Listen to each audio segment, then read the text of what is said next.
شروع اللہ تبارک و تعالی کے نام سے جو بڑا مہربان نہایت رحم کرنے والا ہے۔ عتبہ بن عبد السلمہ رضی اللہ عنہ کی روایت ہے کہ ایک آدمی نے رسول اللہ صلی اللہ علیہ وآلہ وسلم سے پوچھا، اے اللہ کے رسول صلی اللہ علیہ وآلہ وسلم، بسلسلہ نبوت آپ کا اولین معاملہ کس طرح ظاہر ہوا؟ آپ صلی اللہ علیہ وآلہ وسلم نے فرمایا، میں بنو سعد بن بکر کے ہاں پرورش پا رہا تھا۔ میں اور میرا رضائی بھائی اپنی بھیڑ بکریوں کی طرف چلے گئے۔ ہمارے پاس کھانے پینے کا سامان نہیں تھا۔ میں نے اپنے بھائی سے کہا، جاؤ اور اماں جان سے کھانے پینے کا سامان لے آؤ۔ میرا بھائی چلا گیا اور میں بھیڑ بکریوں کے پاس ہی ٹھہرا رہا۔ پھر یوں ہوا کہ دو سفید پرندے، گویا وہ دو ستارے یعنی فرشتے ہوں، میرے پاس آئے۔ ان دونوں جبرائیل اور میکائیل میں سے ایک نے اپنے ساتھی سے کہا، کیا یہ وہی ہیں؟ دوسرے نے کہا، ہاں۔ اب دونوں میری طرف تیزی سے لپکے۔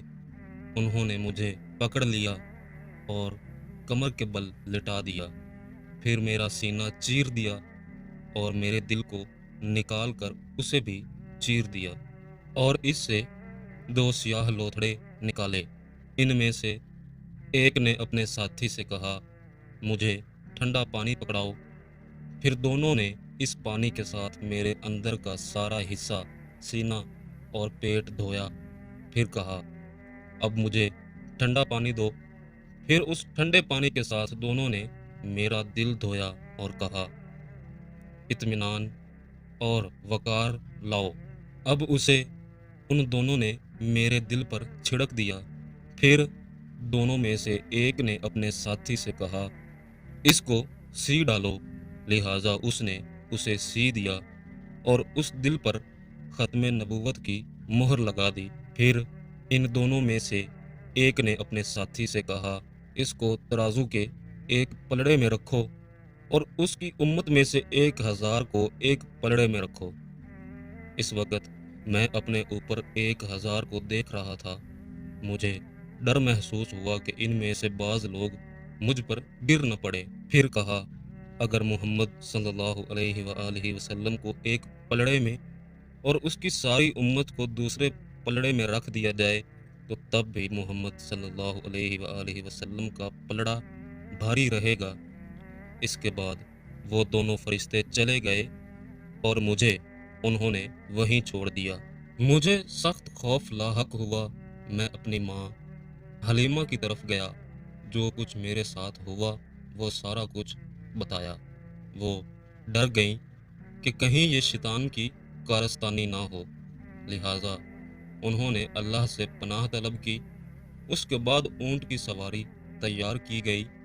انہوں نے مجھے سواری پر سوار کر دیا اور خود میرے پیچھے بیٹھ گئیں حتیٰ کہ میں اپنی والدہ کے پاس پہنچ گیا۔ وہاں حلیمہ نے میری ماں آمنہ رضی اللہ تعالی عنہا سے کہا، میں نے اپنی امانت اور ذمہ ادا کر دیا۔ پھر میری والدہ کے سامنے وہ سارا واقعہ بیان کیا جو میرے ساتھ بیتا تھا۔ والدہ نے اس واقعہ کو کسی انہونے انداز میں نہیں لیا، بلکہ کہا، میں نے دیکھا کہ میرے اندر سے ایک روشنی نکلی جس سے شام کے محلات روشن ہو گئے۔ حضرت انس رضی اللہ عنہ بیان کرتے ہیں، میں آپ صلی اللہ علیہ وآلہ وسلم کے سینہ اقدس پر سیے جانے کا نشان دیکھا کرتا تھا۔ وزن میں ساری امت سے آپ صلی اللہ علیہ وآلہ وسلم کا پلڑا بھاری ہونے کا مطلب ایک تو یہ ہے کہ آپ صلی اللہ علیہ وآلہ وسلم کا مقام بہت بلند اور انتہائی وزنی ہے۔ دوسرا مطلب یہ ہے، جہاں آپ صلی اللہ علیہ وآلہ وسلم کی بات یعنی حدیث آ جائے، وہاں امت کے علماء اور فقہاء کی اس بات کا کوئی وزن نہ ہوگا جو حدیث رسول صلی اللہ علیہ وآلہ وسلم کے مخالف ہو یا مطابق نہ ہو، اور تیسرا مطلب یہ بھی ہے کہ حدیث رسول صلی اللہ علیہ وآلہ وسلم کی مخالف بات پر جو شخص عمل کرے گا، اس عمل کی قیامت کے دن کوئی وقت نہیں ہوگی، جیسا کہ اللہ تعالیٰ فرماتے ہیں ہم قیامت کے دن ان کے لیے ترازو رکھیں گے ہی نہیں۔